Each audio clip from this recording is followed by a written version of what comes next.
Hello, everybody. Thank you very much for joining us in this amazing webinar to discover the Dolomites.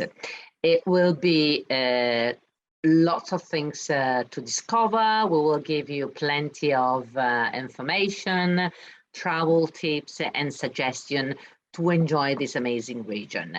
First of all, I would like to introduce you to our panelists. So we have, so it's me, okay, so Claudia, I'm a sales representative for independent and family hotels in Italy, and here in the specific for the 3 properties in the Dolomites. Then we have Agostina. Agostina is the owner of the famous Dolomite Mountains, which is a great DMC specialized in active and outdoor activities, and it's really specialized in the Dolomites, and actually it's located here in the Dolomites. Then we have Alex, Director of Sales and Marketing of Gardena Gröderow and Alpina Dolomites, and Sara, who is the sales and marketing of the boutique hotel amazing Casa Salares in Alta Badia. Let's start to talk about the Dolomites. So first of all, I would like to give you a quick overview about the location. Dolomites are very close to Venice. Let's say more or less 1 hour and a half from the airport and a couple of hours from Verona. That means that you can actually combine Venice with Dolomites and Lake Garda, and it's going to be an amazing trip. Or you can also suggest the Dolomites to your clients that, for example, are staying in Venice and would love to enjoy a couple of days in the amazing scenery of the Dolomites. So easy to be rich, as we said. Here you can see the highway. Clients can also go to the Dolomites self-driving, because it's a nice drive, especially during the summer season. Otherwise, of course, we can organize transfer with limousine, with van, or also with helicopter. Regarding Dolomites, let's start to give you some overview about the history. So the history of the Dolomites dates back 250 million years ago. And it's amazing that you can't actually imagine that where the majestic peaks that are called Pale Mountains rise today, in that period, there was a warm, shallow, calm tropical sea. In fact, over millions, there were shells and corals that, during millions, they go accumulated on the seafloor, creating atolls and coral reef. And then in millions years, of course, earthquakes and volcanic eruption, they create what we have today of the characteristic Dolomite landscape. And it's characteristic because you have a plateau, you have valley, and then suddenly these towers, cliff and pinnacles that are actually rising from a flat valley. So this is really incredible. The Dolomites are quite peculiar also in color. They are quite white. In fact, that's the reason why they are called Pale Mountains. And this is due to the conformation of the rocks, which is calcium and magnesium. And the Dolomia rock was discovered by Diodat de Dolomier, which is a famous French geologist. And he was the first describing the kind of rock of the Dolomites. Here we have the famous Tre Cime di Lavaredo, which are definitely the symbol of South Tyrol. And in this photo and in the next one, I would like to focus on the colors. I'm saying colors because this is an amazing phenomenon happening only in the Dolomites. It's called enrosadera, and rosadera in Latin means turning pink. And in fact, what happened? It happened that enrosadera defines a jaw-dropping natural phenomenon at dusk and dawn. The rocks turn shades of pink, violet, and red, and they are creating really a magical setting due to the calcium and magnesium carbonate found in the rocks that are reflecting such vivid colors. The intensity of glow of the colors can vary according to the time of the year as the sun's position change. and also from one day to the other. So this is really incredible. And this is showing this photo, you can easily realize why Le Corbusier, which is a famous architect of the 20th century, described the Dolomites as the most beautiful architectural work in the world. In regards to experiences, one of my preferred is really photo shooting, where you can go with our expert guide and photographer to discover the wood, to discover the animals that are living here in the Dolomites, from deer to owl and eagles. These pics, most of these pics were shooted by my husband, who is a photographer, so I can assure you that it's an amazing experience. And animals and fauna, special, that you can see also with a great experience of photo shooting. And then international events. In the Dolomites, there are famous international events during the summer and the winter season. Here we have the historic card, or the great marathon of Dolomites, where thousands of people are actually joining this incredible event taking place in the beginning of July. Or Lavaredo Ultra Trail. These are for the really top fit people, amazing sport international event. Or during the winter, the all about the World Ski Cup, and consider that in 2026 in Cortina d'Ampezzo they're going to take place the Olympic Games 2026. So I'm now giving the control of the screen to Agostina. She is a really famous DMC in the area, and she will tell you everything about summer and winter experiences. Okay, thank you, Claudia. Hello, everybody. We're a local tour operator and DMC. We're based in the Dolomites, and I started a company in 2009. And our offices are in one of the valleys of the Dolomites. In the Dolomites, we have 12 valleys, and we are in the valley of Alta Badia, that is in the heart of the Dolomites, and it's one of the Latin valleys. In the Dolomites, we have we speak Italian, German, and Ladino, and 5 of the valleys in Dolomiti, they speak Latin. That I'm sure Sara will tell you a little bit about it later because she's Ladino.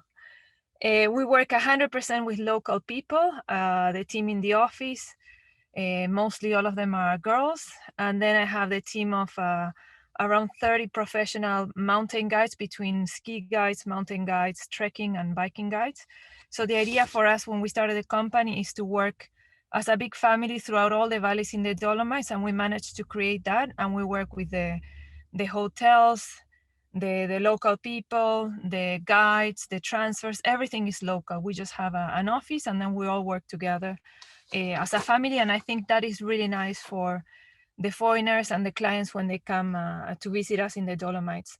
We're doing a lot of things about the sustainability, and we're committed to making our trips 100% carbon neutral. And also we're partnered with a company that is called The Long Run, that is a membership, a membership organization based in tourism business, and they're committed to sustainability with conservation, community, culture, and commerce. We work B2B and B2C, commission, net rate, individuals, groups, credit cards, wire transfers, etc. And one of the things of the Dolomites that is great for everybody, not only we have the seasons of summer, fall, and the winter season. And the summer and the fall, they start at the beginning of June until November 1st. And it's an area of the Dolomites, I call it the Disneyland for the adults and families, because you have so much to do outdoors in culture and nature that is beautiful. You don't have to be an expert hiker or an expert climber, but you just have to enjoy being outdoors. In summer, we do biking, hiking, the Via Ferrata, climbing. Aspetta che non so come va questo. Oh, there. E-bike, road biking that Claudia showed, the Maratona. The Via Ferrata, this is they were started is the iron cables on the rock wall, and it's very interesting because they started in the First World War, the soldiers, to get from the bottom of the mountains to the top and not to be caught by the enemy. They got in through, they were climbing the mountains, and now for us it's a sport, and people can come and see the history of the Dolomites from the World War I, going through the mountains, hiking and a little bit of climbing with the Via Ferratas, and you can go through the trenches, tunnels, etc. And it's like an open air museum, and it's really, really interesting, especially when you have, even adults and also all the families. They like it a lot, and it's great for multi-sport activities, no? I'm trying to go. Then we do a lot of, the golfing and other things, hiking with the llama. So there's a lot of things that you can do during the summer, and you can create a great experience. In the winter starts in December, from December until April. And here is all about sports and outdoors with the skiing, but not only that, but we can do other things in winter. And one of the things of the Dolomites that is the biggest ski area in the world with one ski pass is called Dolomites Super Ski. And it's all these 12 valleys all connected with the same ski pass. And that's why I started, I think like 5 or 6 years ago, we started doing the ski safaris. And is you travel with your skis from valley to valley. For example, you would start the valley in one of the valleys in Cortina, then we will go to Alta Badia, where you could stay in Chasa Salares, and then keep on going to Val Gardena or Alpe di Siusi and stay in Alpina Dolomites and Hotel Gardena, no? And what is nice is that you travel with your skis, we organize all the luggage, and you move from valley to valley, maybe 2 nights, 3 nights, or 1 night, and you can see a much more bigger area than just staying in one place. Then we do the classic ski week that you stay in one area and you go from everyday skiing in different places. But the ski safari is a very unique experience in the Dolomites, and it's a way of seeing these incredible mountains that are UNESCO Natural Heritage Site. Here are some photos of the skiing. The slopes are all groomed, so it's really cool. In the morning, you can ski with any bumps, like I know in the US you have a lot of bumps, etc. In Dolomiti in the afternoon and in the spring, but if not, all the slopes are very groomed. This is a photo of Sella Ronda. It's a very famous loop that you ski, and you go around 4 of the Latin passes, skiing from one place to the other. Views are phenomenal, and it's incredible just for the experience, and it's a full day to ski there. Here are some photos of the ski safari. We work also a lot with the refugios, not only in summer and in winter, that are the mountain huts up in the Dolomites. And the beauty of those are that a lot of them are privately owned, so the food is really good. The accommodation, you can stay overnight there, and you have private room with private bathroom. So it's a really nice way of combining the luxury hotels with the refugios and make it a more adventurous trip than in other places in the world that you don't have this kind of accommodation. The helicopter, we use them as a means of transportation. The views you can do a sightseeing, or you can move from one valley to the other, or also the airport, etc. But it's beautiful to do it in the Dolomites because of the views that are spectacular. And yes, the food is really, really good, and Claudia is going to talk about that after. Some of the things that we do in winter is a cross-country skiing, snowshoeing, ski on-piste, off-piste, or ski mountaineering with professional mountain guides. And sledding also is a fun thing to do, and carriage tours in the Dolomites. So you don't have to be an expert skier. You can come and enjoy the beauty that is beautiful. And now I'm going to pass over to Claudia, who's going to talk about the food. About the food. Okay, so as you see, it's really a, let's say, winter sport, summer sport activity, so an outdoor paradise but also some more in regards culture and tradition that Sarah will tell us more about later on. But regarding food, this is really a foodie's favorite playground. And you can see the finest restaurant, including several star Michelin restaurants, can be found here, and they're really a surprise. But you don't really need to go in a Michelin star restaurant to have a gorgeous meal, because here in the Dolomites, also mountain huts are amazing for special food. An incredible experience is also to go in the mountain hut to see the production of cheese and butter, or to do cooking classes to learn the traditional recipes that are handed down through various generations, and they contribute to the creation of a unique experience. Polenta, the famous bread. I'm going to show you, we have some also here in the office for afternoon snack. This is the famous puccia, which is typical of the Dolomites. And then you have, of course, the famous apple strudel and selten, which is a typical sweet during Christmas. About wine, well, did you know that in Trentino Alto Adige region produce more dark wines than any other region in Italy, with the most famous varieties of Pinot Grigio and Chardonnay, bright and aromatic, from being grown at high altitude and in cool condition. Well, after all, winery has been cultivated here since Roman times.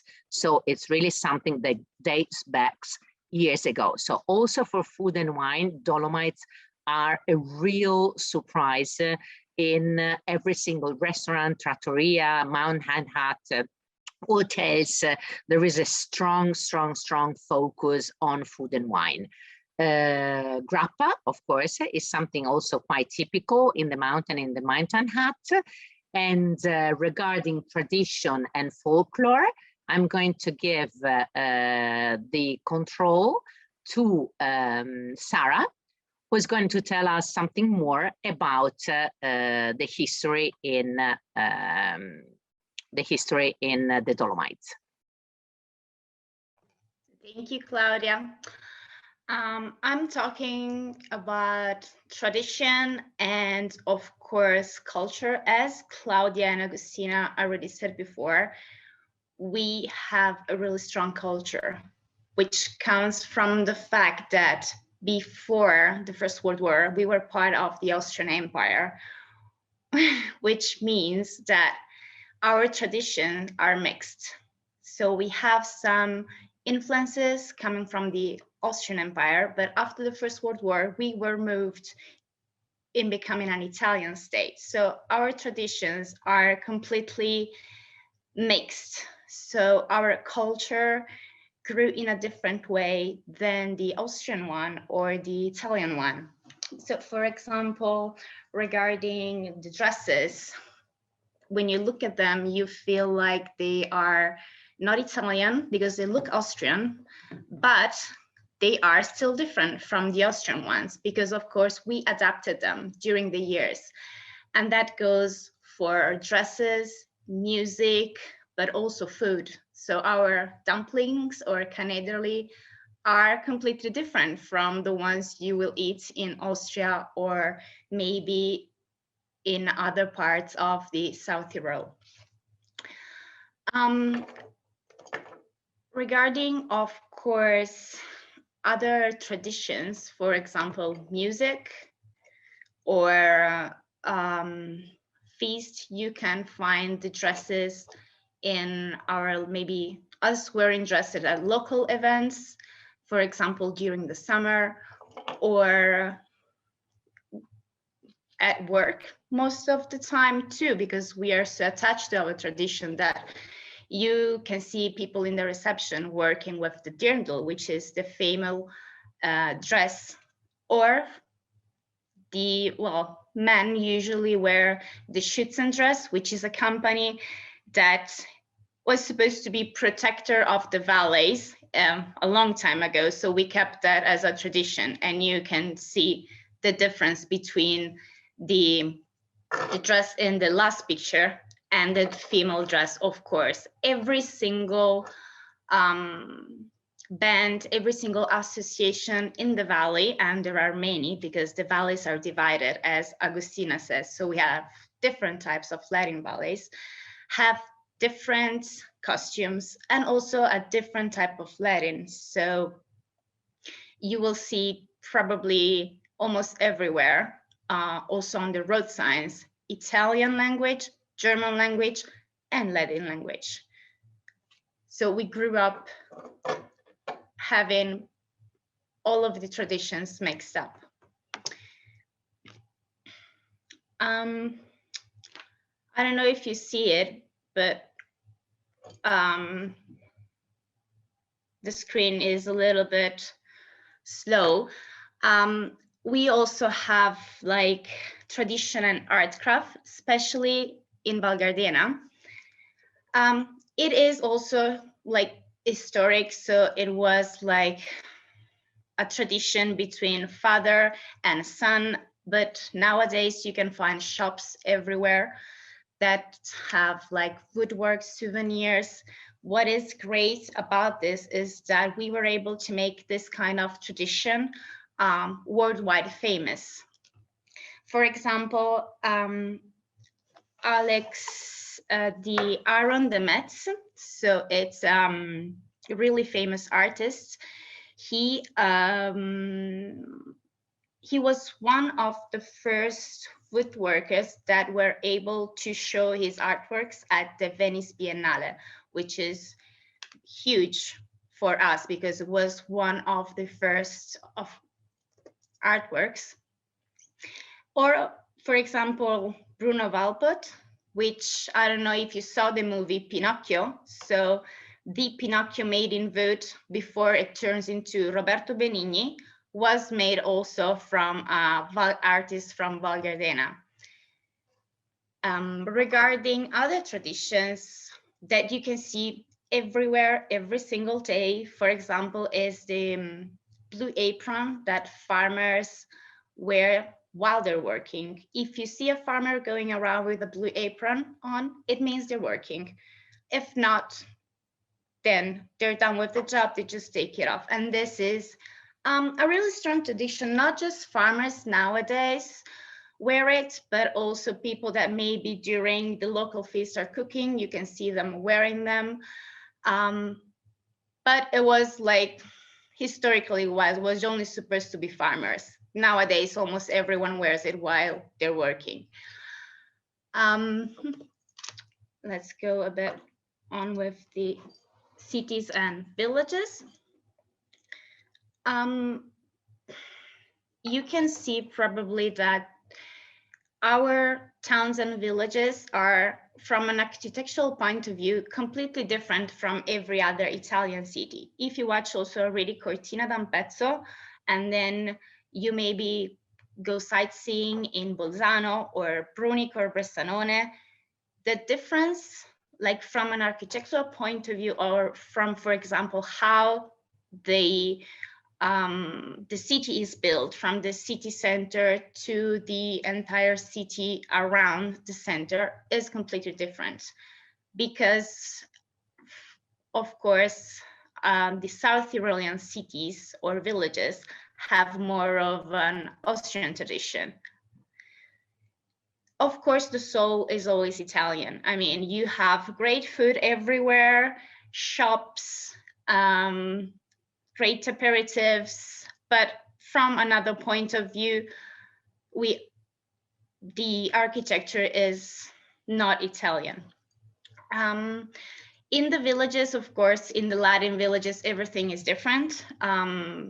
We don't have the same architecture as in the cities. Most of the time when you come either in Ortisei or in San Cassiano or in any other village in the Alta Badia or Val Gardena or Val di Fassa, there are a lot of houses that are half in wood and then half in bricks, so the normal type of house, which is because farmers used to live in the house but wanted to have the farm attached to the house. So you have one building divided in two. One was the farm and one was the house where they were living.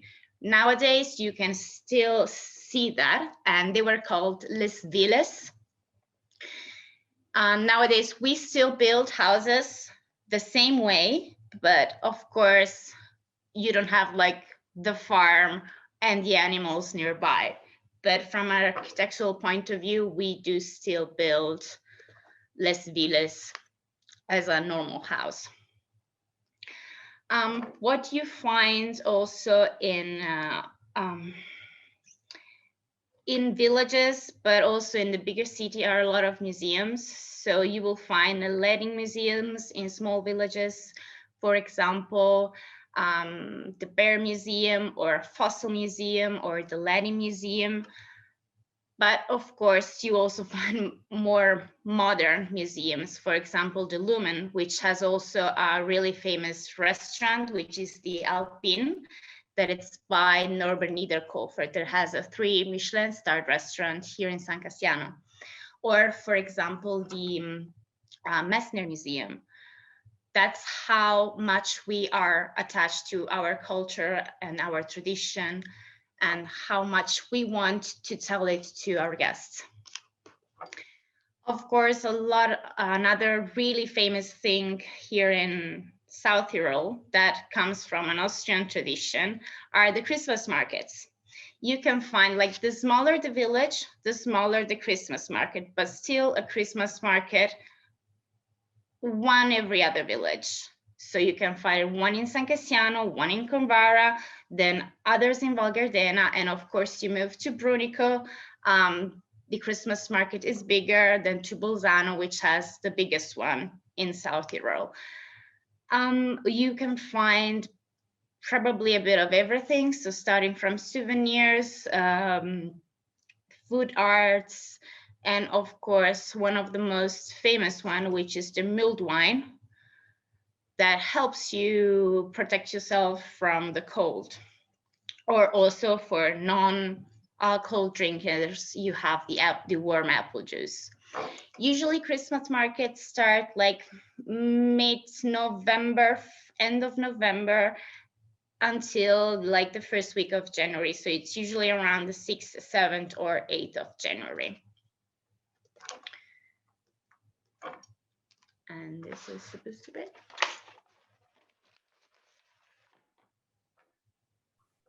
Great. So before going to the Dolomites best accommodation, I would like to send out a little poll. There are just 4 questions. It's a little game, so it's nice.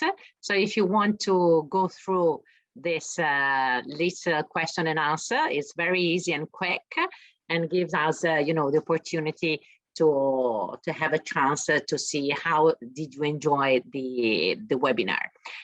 Regarding some questions that were put, then we will go through other questions, but just to remember again that the Dolomites have, let's say, 2 main seasons.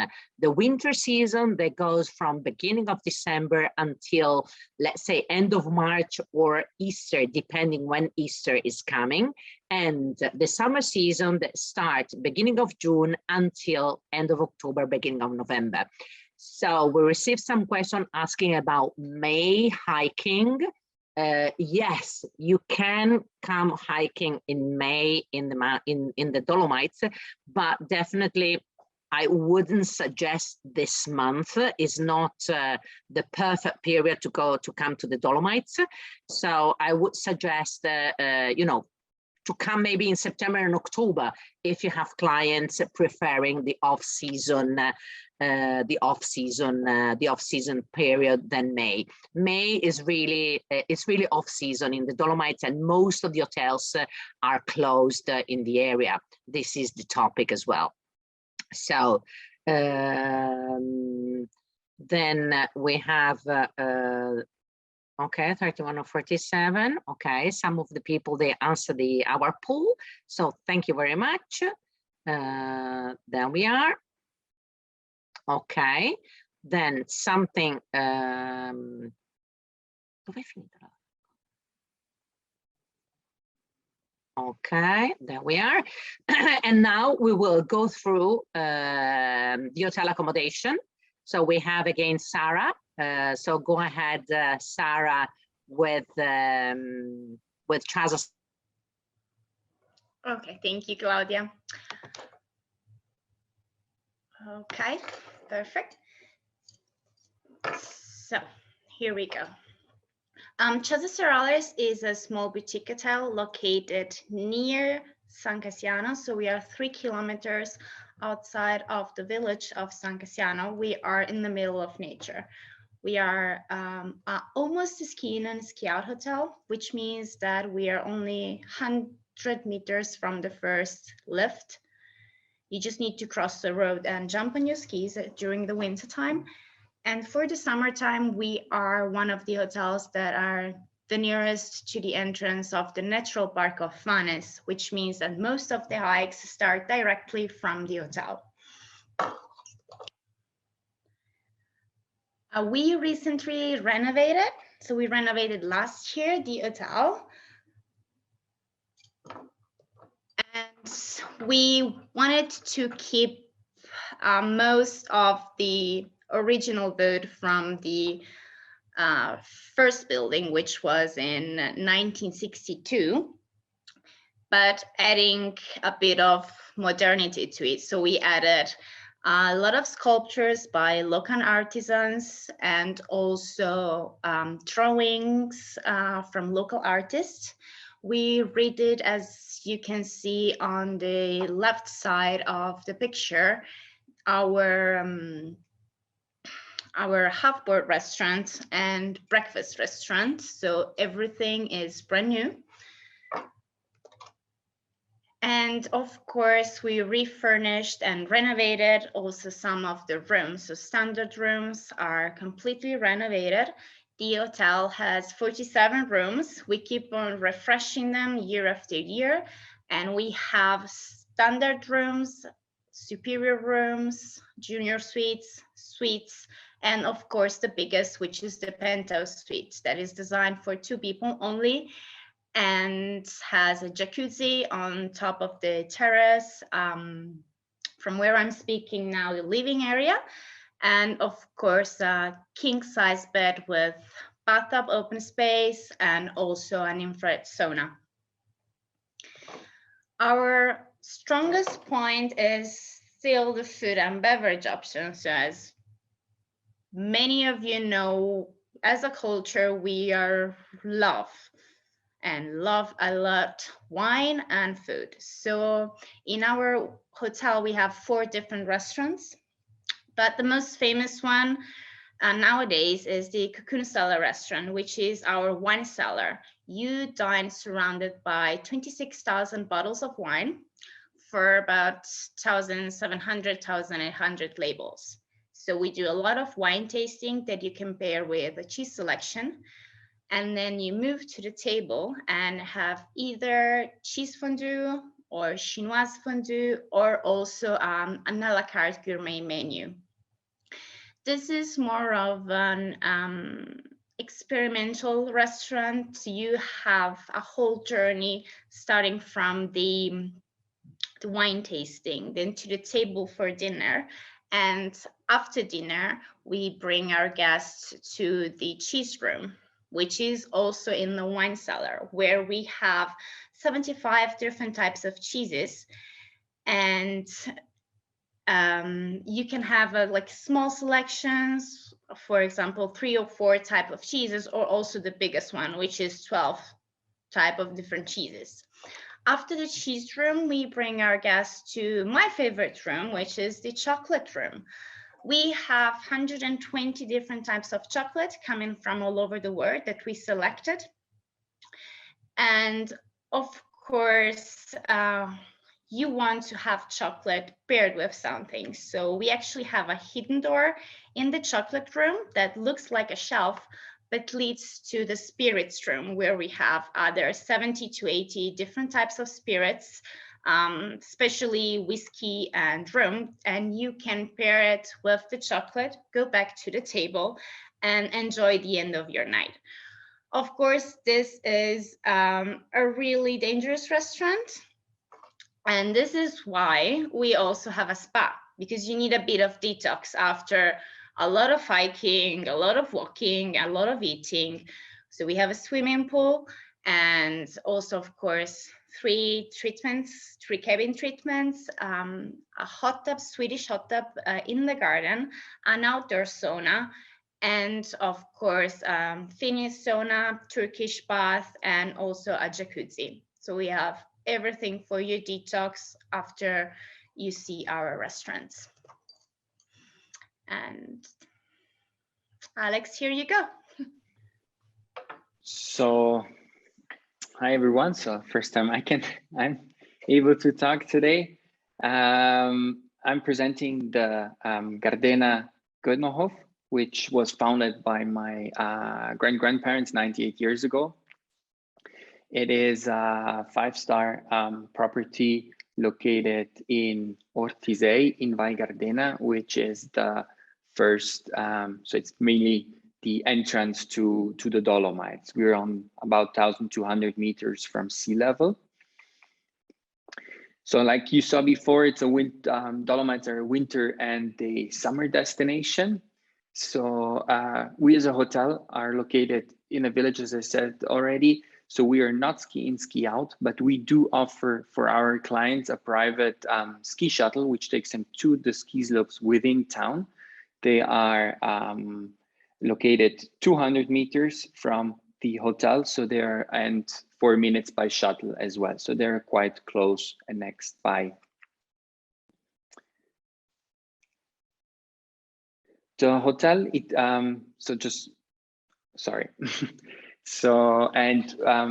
we as a hotel offer an alpine concierge service, meaning that we have ski rental directly on site. Clients can book online their ski equipment and will find everything in a private heated ski locker once they arrive at the hotel. Also, ski passes are printed in the hotel, so our clients don't have to wait in line at the ski slopes. We do offer also a ski instructor for ski safaris exclusively for our guests. Of course, it's not like Agustina is doing, so they're coming back at night. And for clients who are not skiers, because they're becoming more and more, the Val Gardena Valley offers more than 125 kilometers of cross-country skiing slopes.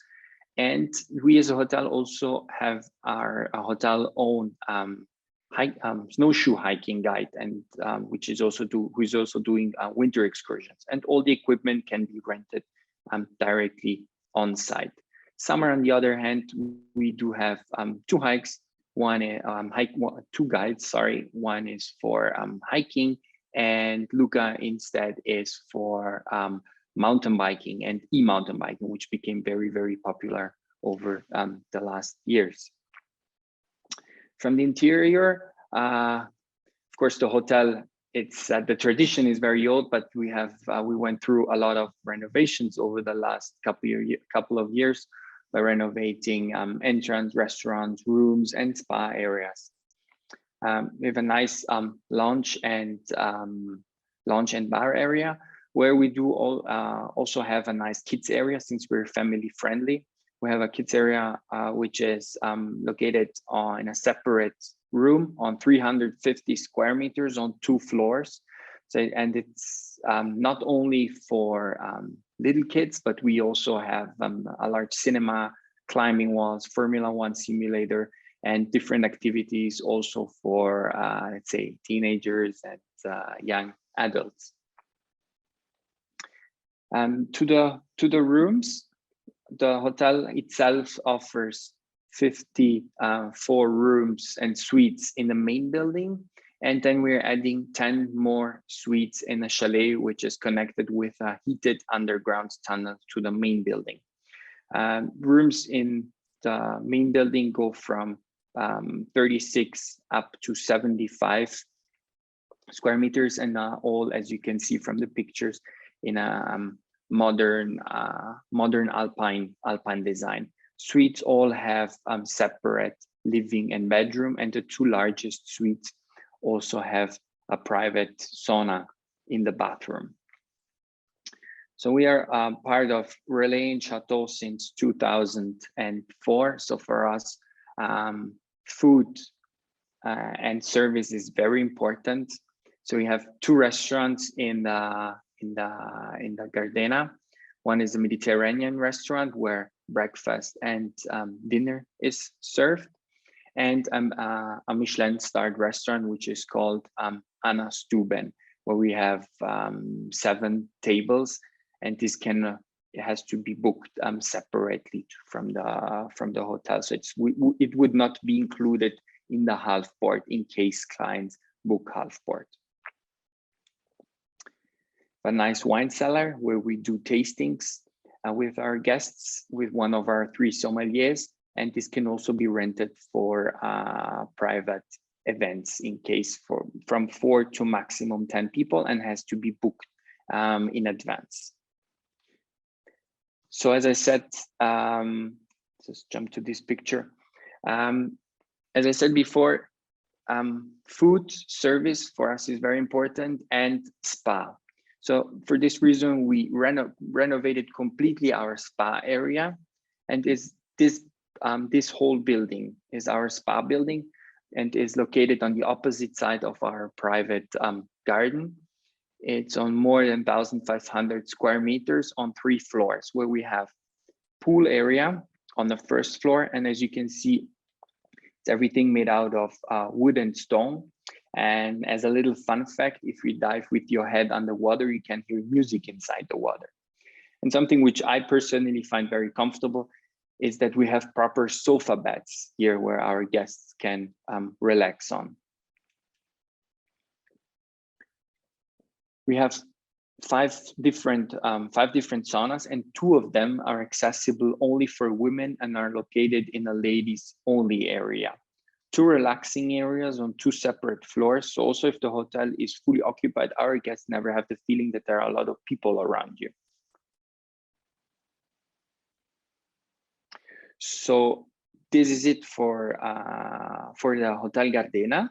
And now I'll jump over to the Alpina Dolomites, which we built completely from scratch in 2010. So it's a quite, say, new property.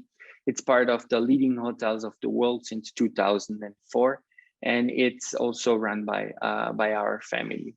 So we have the same.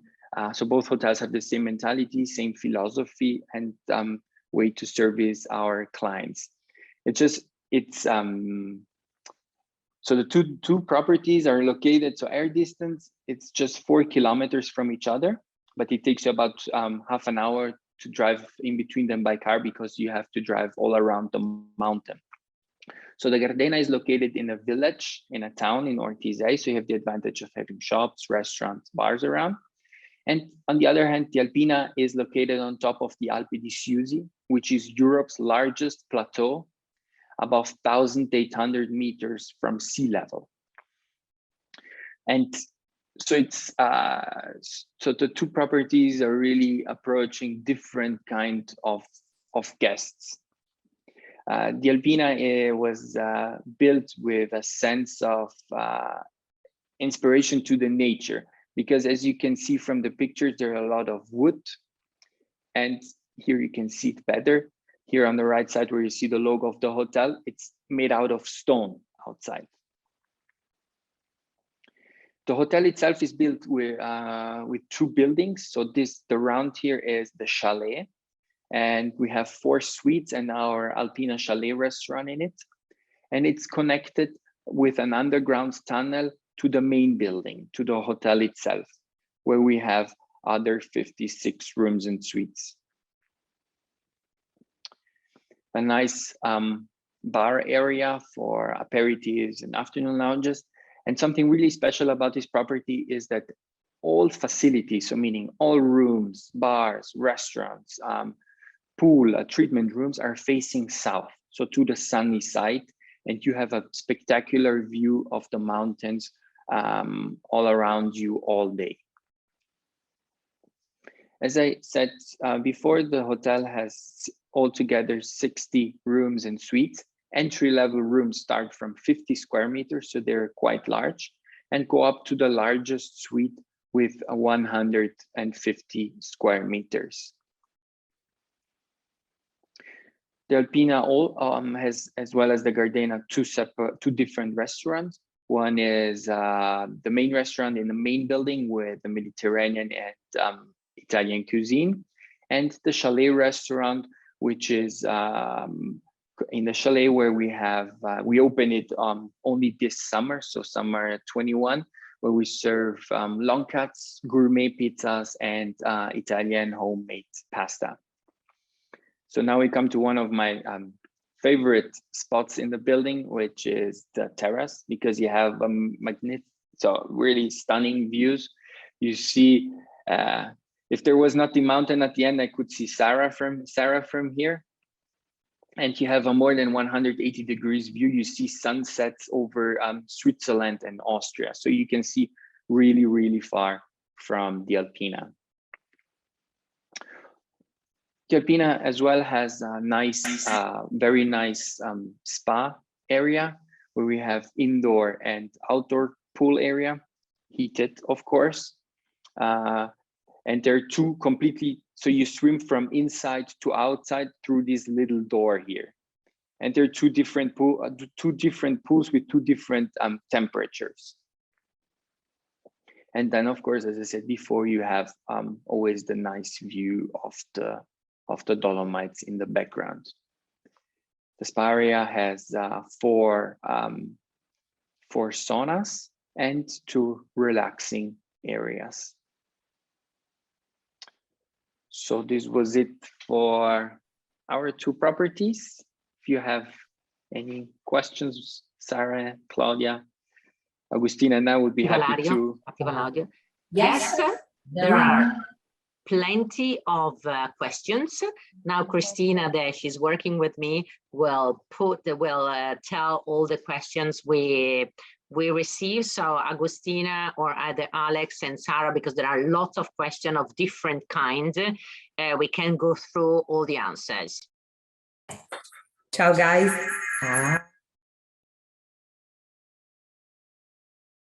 Hold on, she's coming. She's close to me, which is easier. Ciao, everyone.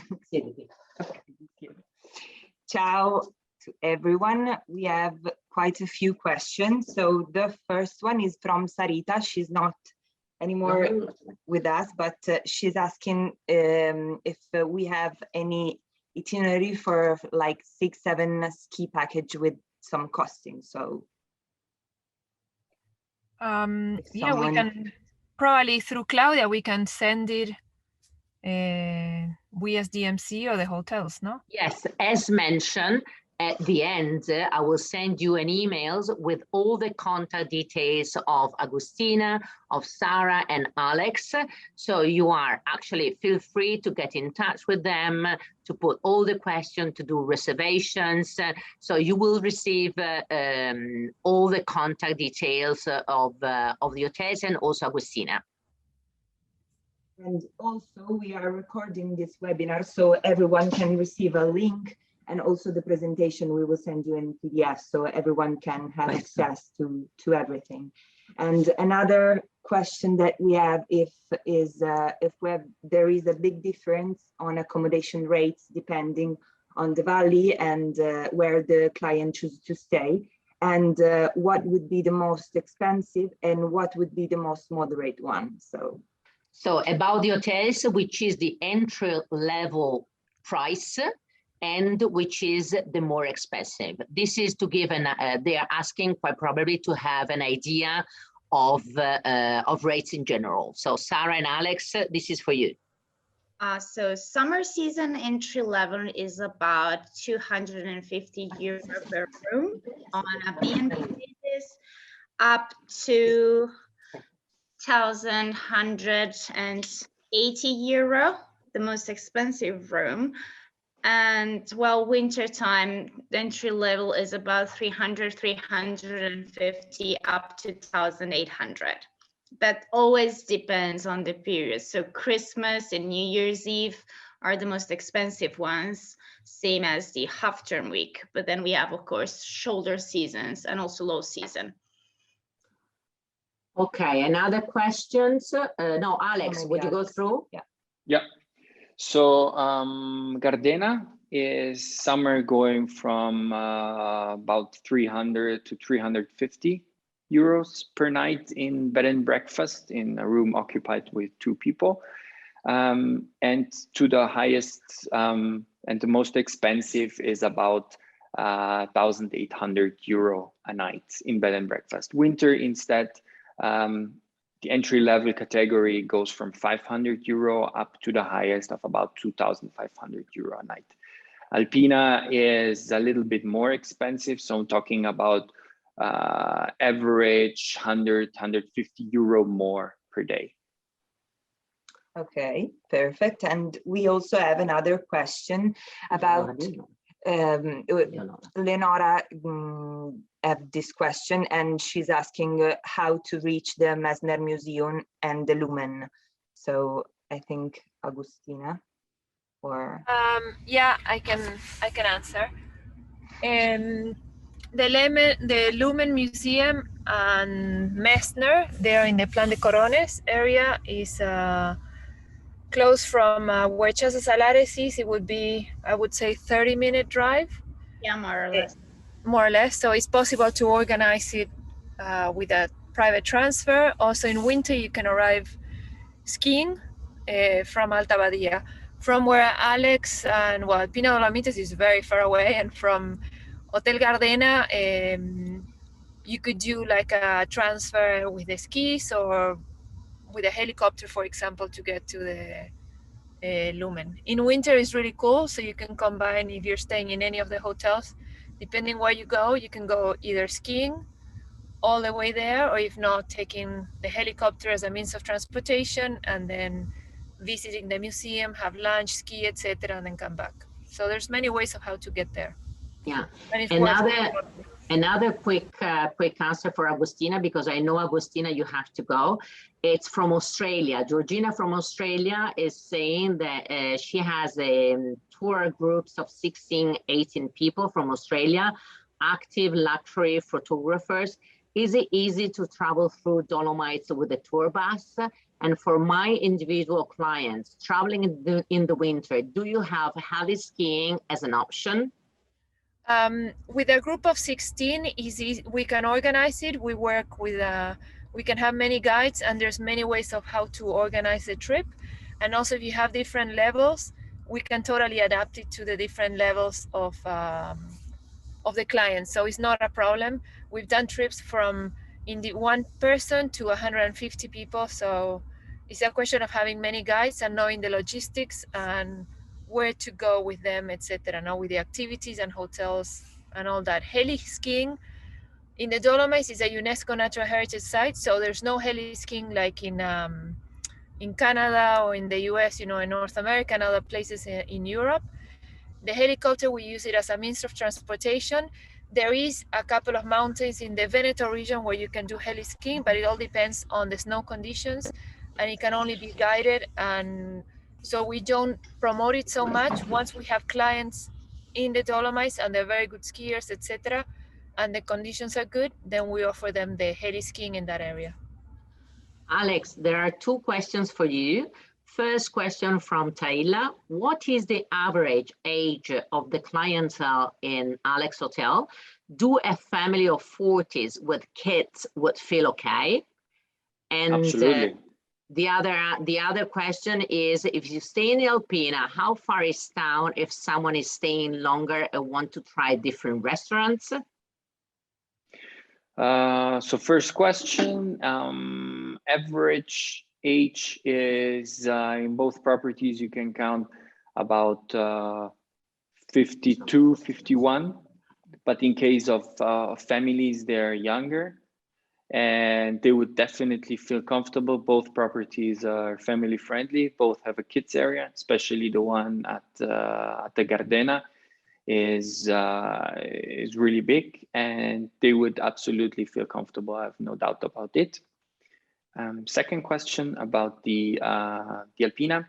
So the Alpe di Siusi, so the mountain where the hotel is located, is a car restricted area, meaning that guests are allowed to use their car if they come by rental car on departure, on arrival date and departure date whenever they want. But during their stay between 9 a.m. and 5 p.m., they're not permitted to use their own car since it's a car restricted area. The closest village, so there are Castelrotto and Siusi. They are located about 10 to 20 minutes by car. So let's say if they would like to go, as you said, to a restaurant for dinner, after 5 p.m. they can easily use their car and drive down to the village. That's no problem. So another question, this is for Sarah. Are there any special times to visit and see when the farmers bring down the cows down from the mountains? That would be September. So when the malgas, so where they keep them to do cheese, close, which are on top of the mountains, then they bring down the cows in the villages. Thing is, in the Dolomites, you can actually walk to those places during the whole summer, so you probably see the cows anyways in the malgas by walking there. Otherwise, they come back in the village September, end of September. You're welcome. Great. Another question. Do you suggest travelers to get private transfer to get around, or is GPS and car rental a better option? Depends what kind of trip they're doing. If they're based in one hotel, maybe it's okay if they don't need a car. But it depends on if they have guides, etc. When we do the trips that we organize and they move around, they don't need a car. If they're just staying, 3 nights in one place, 4 nights in another, maybe a car is good because then they can move around. So it depends on the trip and how active they are. Okay, there is another question for Agustina. How much is the helicopter cost, more or less? For like a sightseeing in the area, you go for 6 people, you go around around 700-800 euros and up, depending on how many minutes. It goes on the minute. So around 10 minutes, it goes around 700-800 euros. Okay, I think that we went through all the questions. As I said, we are going to send you the PDF of this presentation. We are going to send you also the link of the recording, so you have everything on your hands. Of course, also the contacts of Agustina, of Sarah and Alex, and we are here to support you for any kind of information, for any kind of questions you have about the Dolomites winter and summer season. And well, we are waiting for you. Also in Farm Trip, we will send you the information about the Farm Trip available for winter and summer season. A big ciao. Thank you, everybody. And let's stay in touch and see you soon in the Dolomites. Bye. Bye, thank you. Ciao. Ciao, bye. Ciao, Bye. ciao. Ciao.